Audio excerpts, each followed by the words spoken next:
Hello everyone, welcome all of you. And today I will discuss Niti Aayog with you. When it created, what are its function, and before it, which body was working there. So let's start with Niti Aayog. As we know that NDA government came into power, and 30th of August 2014, the Modi government, as it came into power May 2014. Okay, so Modi became prime minister, and he had and the Modi was of the view that planning commission is not working well. It has been a obscure, or we can say obsolete body, because it was formed before 65 years, and it was prepared on the ground of circumstances of that year, or we can say that era, and now it is not working well because our country has been passed through LPG era, means 1991, after liberation, privatization, globalization era, and now condition has been very changed. So planning commission is a obscure or obsolete body now, and he changed everything. He changed the planning body and came with the Niti Aayog. And full form of Niti Aayog is National Institution for Transforming India, also called Niti Aayog, was formed by resolution. Okay, important thing, resolution of the Union Cabinet on January 1st, 2015. Planning Commission was also formed by a resolution. It means it was not a constitutional body, means just like our Supreme Court, UPSC, Election Commission, all of these are written in constitution, and all of these are constitutional body. Just like our other bodies, we can say National Human Rights Commission and NHRC or National Green Tribunal. These bodies are created by law, so these are statutory body. But what about Niti Aayog? It is not. It is neither created by constitutional amendment nor created by any law. It is only created by resolution. So it is neither a constitutional body nor a statutory body. In other words, it is a non-constitutional or extra-constitutional, or we can say a non-statutory body. After that, Niti Aayog is a premier policy think tank. Actually, it is a type of think tank where people of, or we can say members of different regions, different fields come together, and they prepare plan for our country. Okay, of the government of India, providing both directional and policy inputs. They also provide directions to state to prepare their plan, to policy implementation, policy formulation, and also policy inputs. Further, in the spirit of federalism, or we will say cooperative federalism, after some time, in this lecture itself, I will tell you about what is cooperative federalism. So in the spirit of cooperative federalism, Niti's on means Niti Aayog on policy thinking two step by a bottom up approach. What is bottom approach? Bottom up approach. If I talk about top down model, what is top down model? During planning commission, what happened? That planning commission suppose prepare a umbrella plan. What is means that planning commission is saying, planning commission was saying that we are releasing 50,000 rupees, for example, hypothetical example, 50,000 rupees for every state for education. Okay, so it is an umbrella scheme, 50,000 rupees for every state for education, or I think there were 29 states or 28 states at that time, and after Telangana it became 29. Now it has also again became 28. Okay, 28 to Telangana, then Jammu and Kashmir abolished, again 28 states. So planning commission was of the view that we are giving 50,000 rupees to every state for education purpose. But what about Kerala? There is around 100% literacy. They don't want to invest in education now because there is 100% literacy. Suppose they want to invest on disaster management, but the fund is coming only for education. So it is a top down approach, because we are not asking the bottom level organization or bottom level body that what are your needs, but here in Niti Aayog the demand are coming from down and going to top. According to that, the plans are creating and funds are distributing. Okay, so it is the top down model and bottom up approach.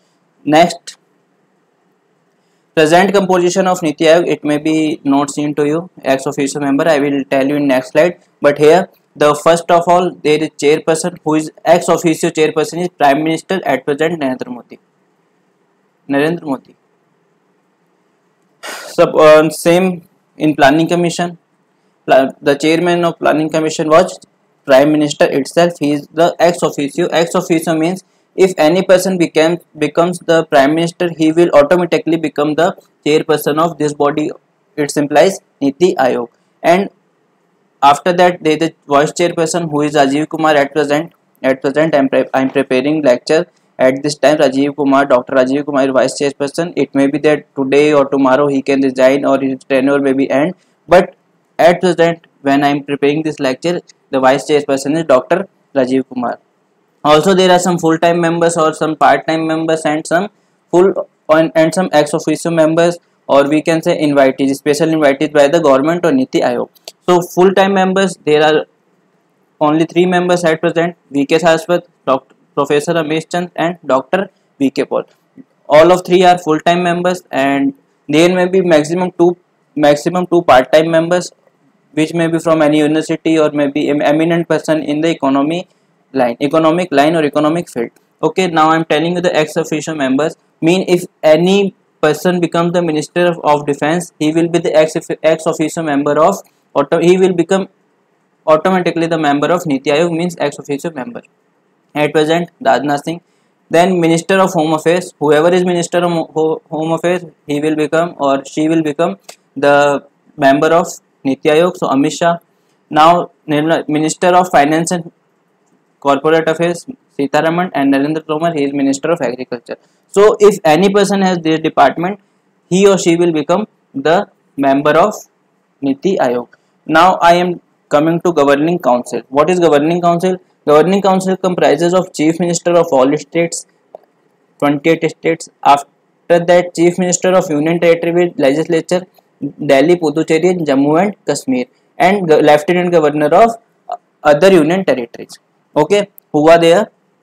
Chief Minister of UTs, and Governor or Lieutenant Governor of Union Territories. Okay, so these are the composition of Governing Council, and what they do, they meet every year.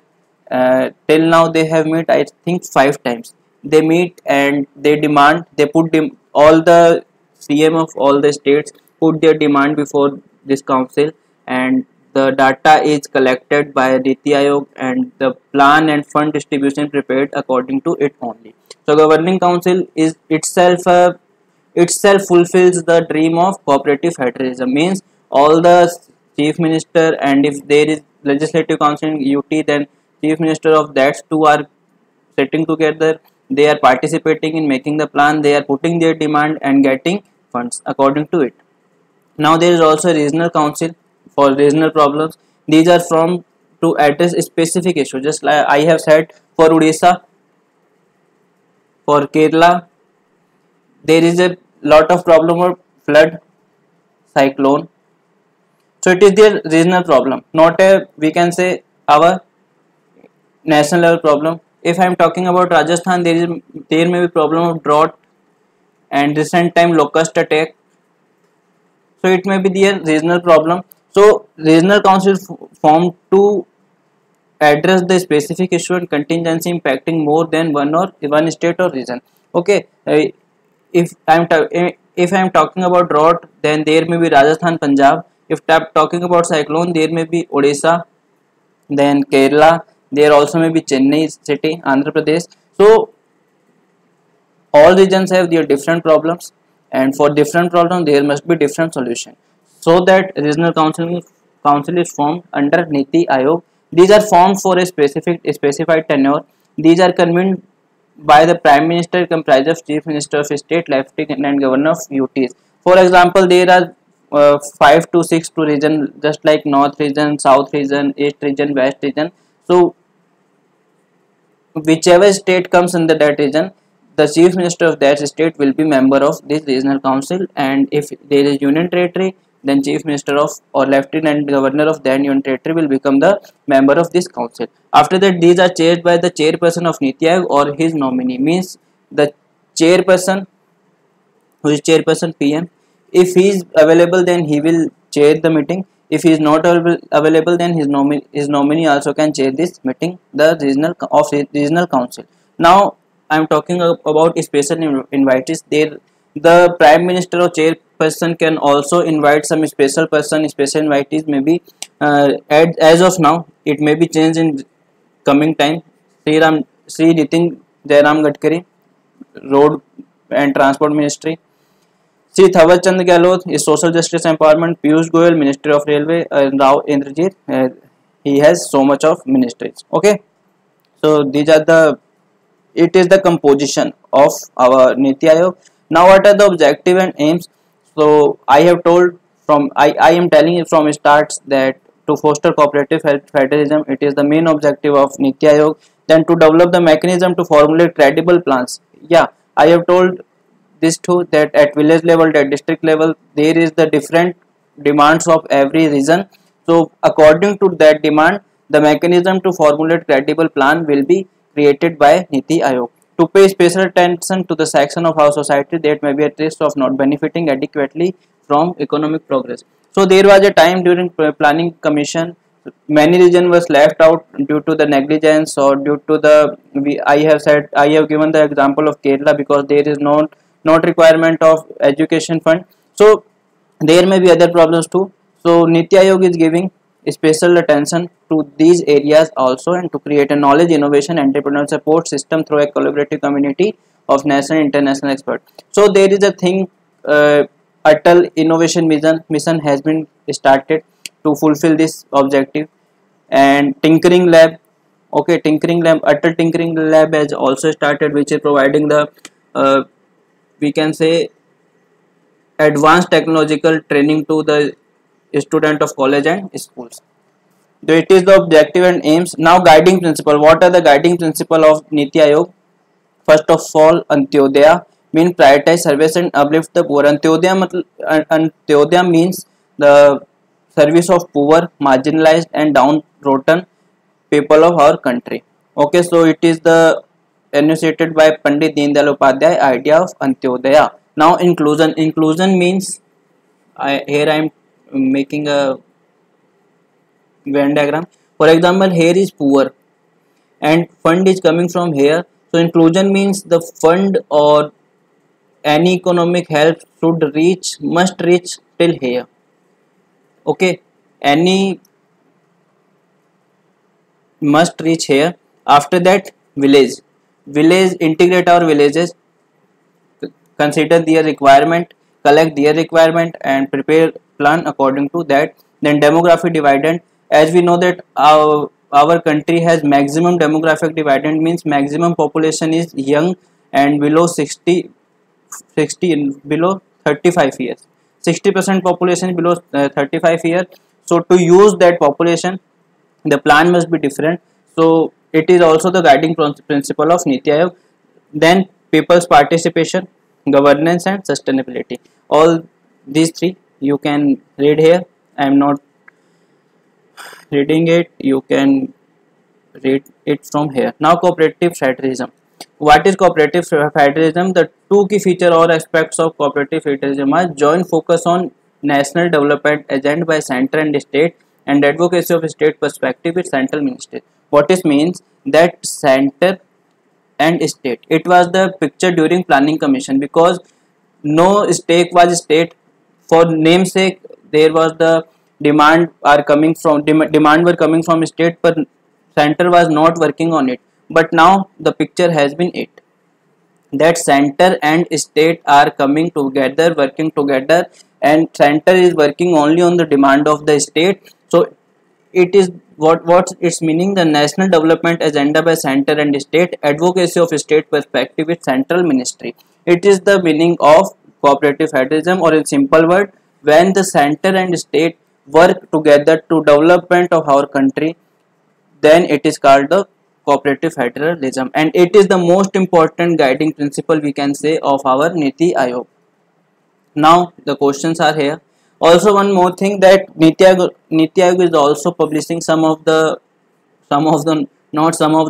many of the reports, just like sustainable development report of different state, or water report, water situation report. What is the water situation? Energy report, energy situation report. After that we can say Swachh Bharat report. So many of reports are publishing by Niti Aayog. So you have to be aware, because time to time it also announce the ranking of different state according to education, or we can say water, energy, sustainable development, how the state are doing, and which state is doing very well, which is very bad.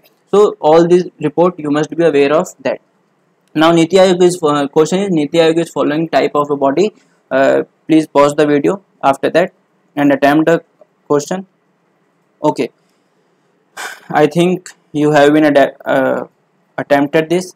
Now the answer is constitutional, not statutory, not extra constitutional. Yes, because it was formed by a resolution of cabinet. Resolution of cabinet. Now, which of the following is not guiding principle of Niti Aayog? I have told you 7 guiding principle, but Antyodaya is the inclusion village top down approach, not top down approach. If here was bottom up approach, bottom up.